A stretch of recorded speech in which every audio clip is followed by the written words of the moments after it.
Members of the Niagara Falls Tourism Advisory Board are upset with the state, which they say is dragging its feet when it comes to following through on their concerns.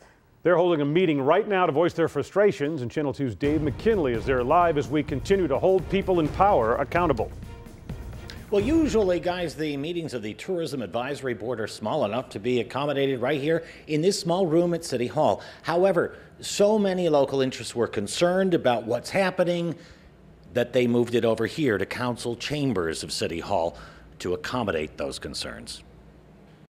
We're just being told one thing, and we're getting the runaround. Pat Proctor chairs the Volunteer Board of Business and Residents, concerning itself with improving the city's visitor industry, which is the lifeblood of its economy. A primary issue has been traffic and how it bottles up on busy weekends and holidays, sometimes for miles. And you have people sitting in traffic all around town here for two and a half hours at a time, barely even moving, with no guidance.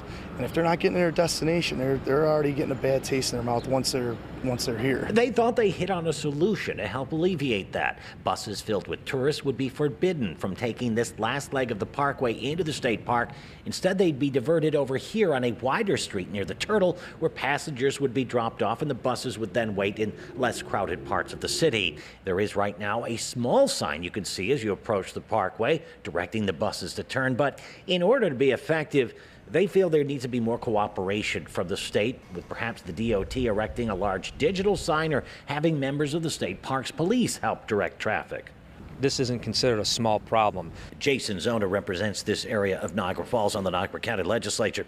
He says with Niagara Falls police already busy at other congested intersections, the state did agree to dispatch park police here to direct buses, but that it hasn't because it's yet to sign a memorandum of understanding to even allow that. We were told at that time that they had a plan, a temporary plan to get through the next year or two until a permanent bus parking situation was settled.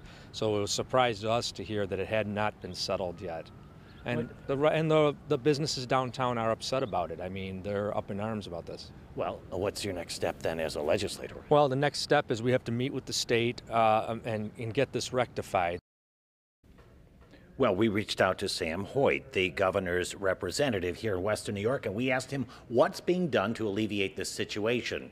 He told us that an announcement will be made tomorrow involving a $300,000 funding for a traffic study that the state hopes will involve a more permanent, a better solution, and may not require a memorandum of understanding at all. Meantime, though, these folks hope to bend the governor's ear themselves when he comes to Niagara Falls tomorrow, and we'll have more on the purpose of his visit coming up at 6. For now, reporting live in Niagara Falls, Dave McKinley, Channel 2 News.